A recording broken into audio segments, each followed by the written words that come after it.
Next on the news, it is a day to remember the faithful departed. Field masses are being held today for All Souls Day across the Diocese of Brooklyn. I'm Jessica Easthope with how those who came here to Holy Cross Cemetery say the Mass allows them to heal. Pope Francis asking for prayers ahead of his historic journey to Bahrain, and it's important for all of us to never give in, to never give up, to never be quiet in the face of injustice. It was a horrible crime that scarred the nation. We'll speak with Deacon Arthur Miller about the new statue to remember Emmett Till. Go ahead. Plus, she spent 4 decades of her life making sure her kids were safe. And now this much-loved crossing guard is hanging up her stop sign for good. I'm Christine Persichetti. Currents News starts right now.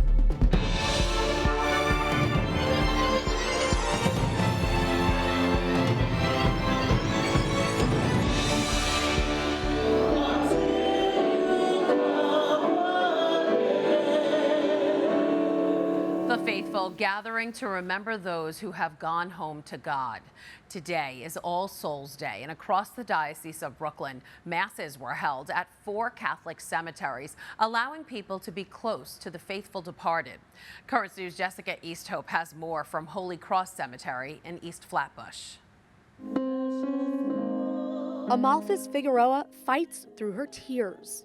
Earlier this year, her mother-in-law was shockingly diagnosed with late-stage lung cancer. By the time she found out, it was too late for treatment. She died in July. Like 40 years together. She the one support me in this country. When I came here the first time, she the one take care of me over here. I don't have nobody in that time here. Amalphus came to the All Souls Day field mass at the chapel of Holy Cross Cemetery, where her mother-in-law is buried, looking for healing and any sign that she's at peace. I feel she's okay, because she's a good woman, and she's helping poor people. She's sending a lot of stuff to my country, to anywhere, and the church.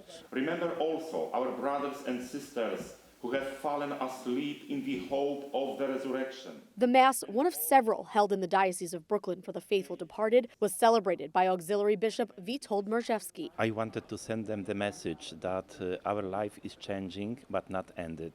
And all of those who were called to the eternity, they are living with us. As the bishop said, they may have died, but the souls are still with us.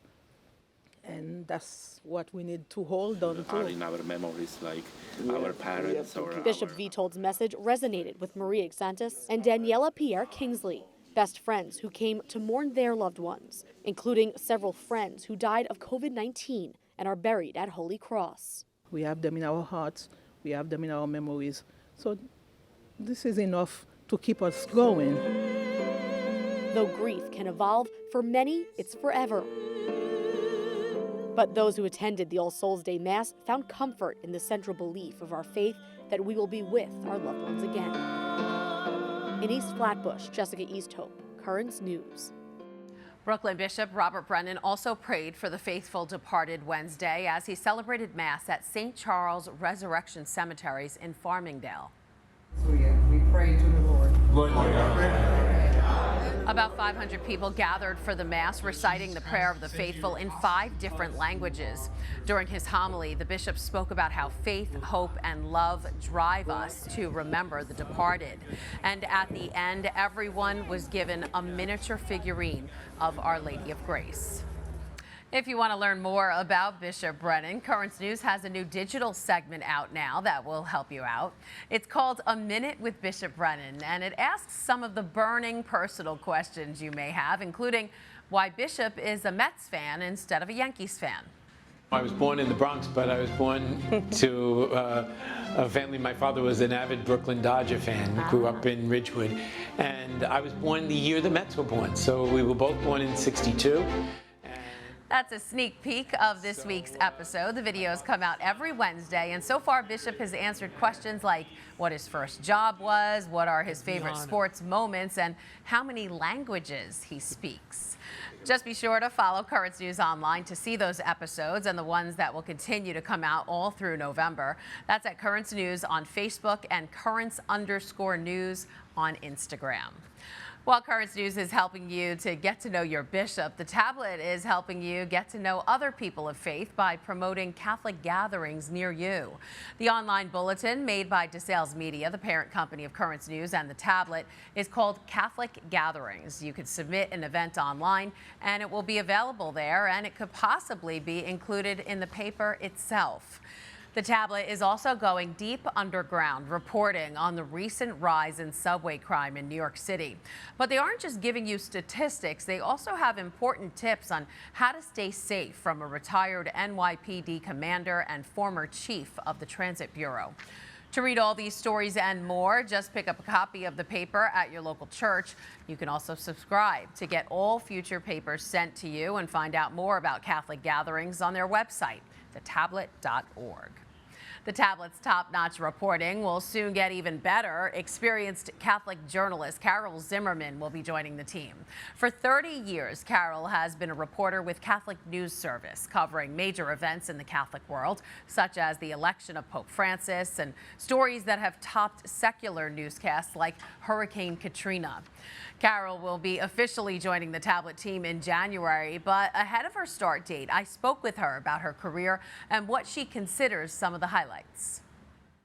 I'd have to say I've liked everything from the really big to the really small. I mean, over the years, I've covered a lot of big events like World Youth Days, and when a Pope has come to the United States, we've covered him from the second he lands to the second he flies off, and everything public anyway. I've also loved being with people, say, with cloistered nuns for a day, or being with people that say they pray perpetual adoration and they go every Wednesday night, say at 3 a.m. It's the big and small. Like, why do people wait for hours to see the Pope? And I feel like all of those things kind of come together, that it's just, it's not so much that the Pope is here, but it's that all the Catholics are there to see the Pope. You know what I mean? Absolutely. And now with Catholic News Service shutting down its operations in the U.S. at the end of this year, why is Catholic journalism so important now more than ever? Well, I feel like what we've done here at CNS, and for your viewers, I don't know if everyone gets what CNS is, but we've been we call ourselves a Associated Press of the Catholic press. So we from our little meager staff, we send out stories that cover all that's going on in the church. And so what we've done is unite people, I think. For all of our differences, we have things in common, like someone in one borough versus another, or one state versus another. But what brings them together and what's at the root of it is their Catholic faith. And I think that's what Catholic journalism has tried to do. How is Catholic journalism different from just watching secular media or reading a secular newspaper? That's a good question. We try to tell the story of what's happening, but it's through the lens of faith. Mm-hmm. So it's not just covering a parade, say, but it's the people that are at the event, and they're at the event because their faith compels them. So it's more, we could be covering the same exact thing, but we're telling it through a lens of faith, that why people's faith has motivated them. Or say after a tragedy, say after Hurricane Katrina, people were trying to rebuild, but maybe they were relying on their faith to get them through it. So, or maybe they were relying on their faith to, people of faith were providing food and spiritual resources, but also practical resources. So we just add that element. Yeah. And, you know, we are so excited that you're joining us here at DeSales Media Group in January. So tell us, why did you decide to join the tablet team, and what are you looking forward to most? Well, I'm thrilled to join. I think, you know, I've been at CNS for a long time, and the tablet's been around for a long time. And what we do we're still telling the stories of faith, but there's just so much more that we can do. And you guys have already been doing so much of it. So I just feel like I'm jumping on a train that's already moving, and I hope I can add to it. And I hope I can learn from whatever you guys are doing and just be part of that, telling the story of faith, telling the story of how people live their lives and with faith as part of it. That was journalist Carol Zimmerman, and we want to congratulate Carol on this new position. We're sure she'll continue the amazing work the tablet already does. Pope Francis asking for prayers ahead of his trip to Bahrain on Thursday. The Holy Father spoke about it during his Angelus on All Saints' Day.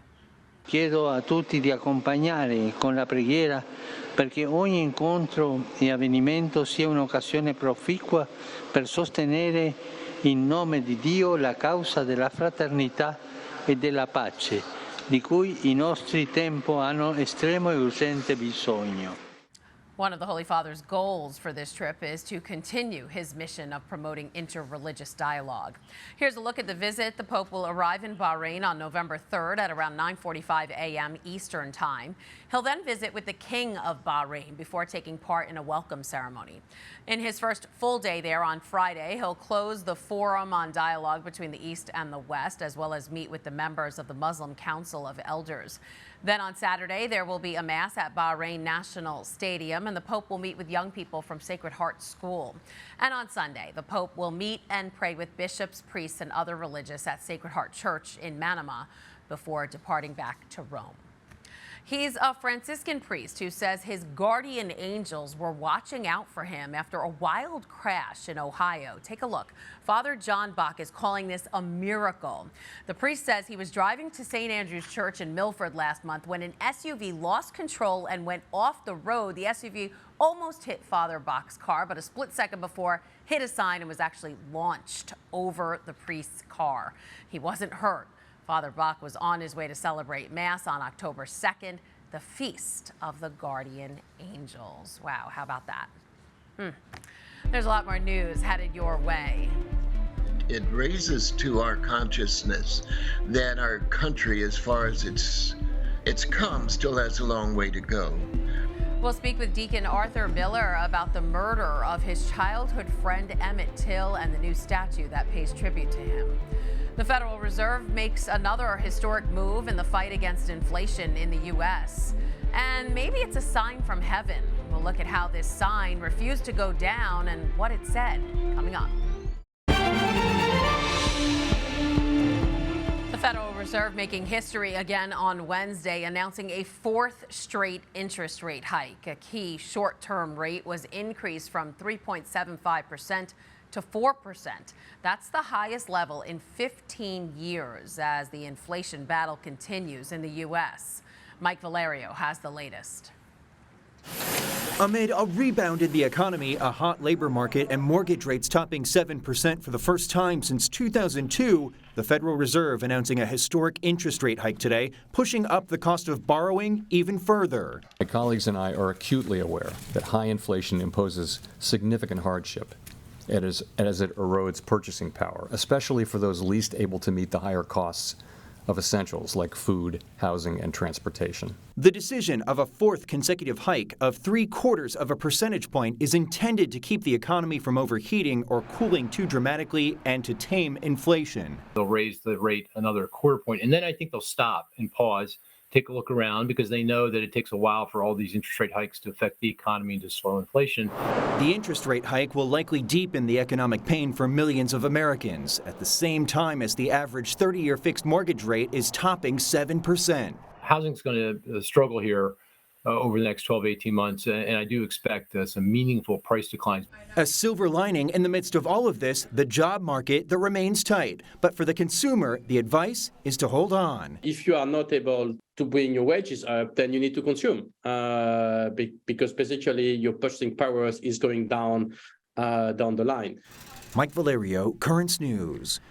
The economy is surely on the minds of many as we inch closer to Election Day. But as we look forward to casting our ballots, let's take a look back at a time when women in the U.S. finally got the right to vote. It's a legacy that's being preserved in Minnesota.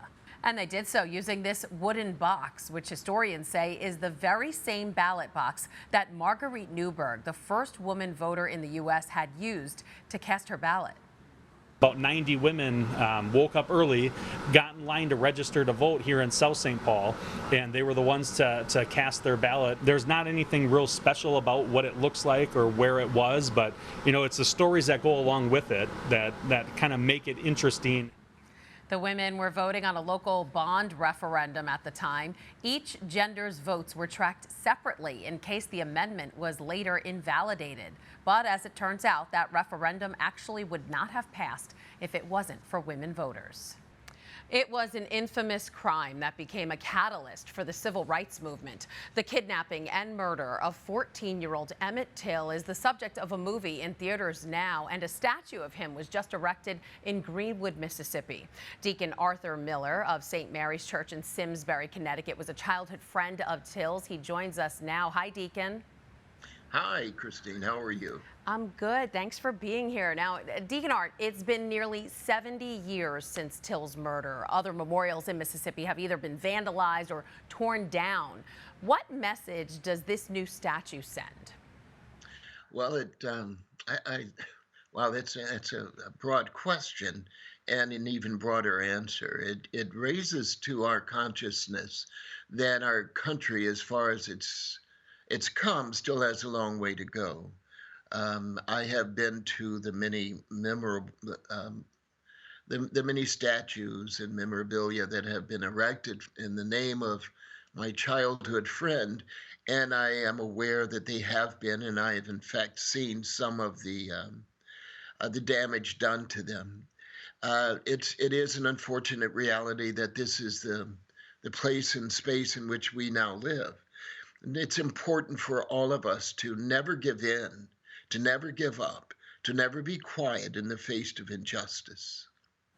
Absolutely. And Emmett Till was killed by the husband and brother-in-law of a white woman who said he whistled at her. But you say the reason for his murder goes beyond that. Can you explain that? Well, I often preach that things aren't done on a racial basis because of the race of the person who has been picked on or bullied or murdered in this case. In the case of Emmett Till, he wasn't murdered because he whistled at a white woman. He wasn't murdered because he was black. He was murdered because in the United States there is this little town called Money, Mississippi, that perpetuated the very Jim Crow laws and encouraged that kind of behavior. It was the system that was at fault.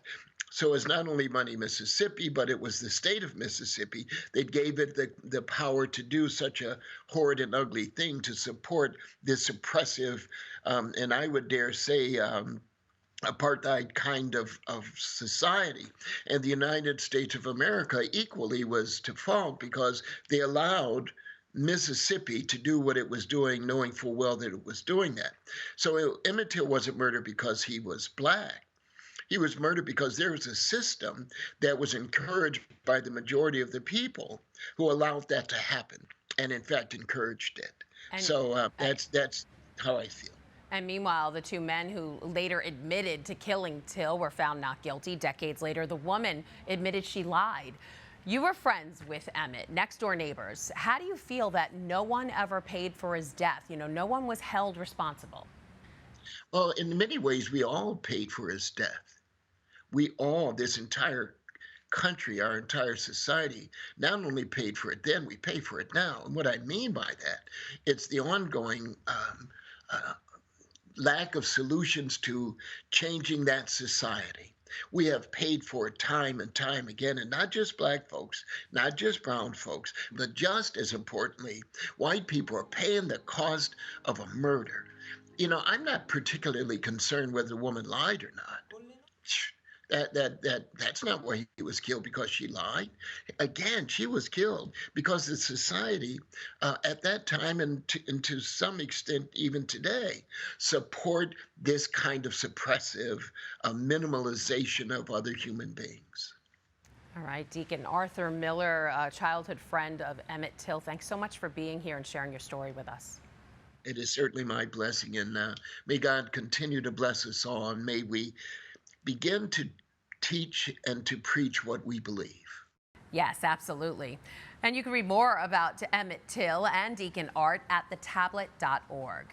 Still to come on Currents News, students nationwide being asked to write a pro-life essay. We'll tell you what you can win and how you can sign up.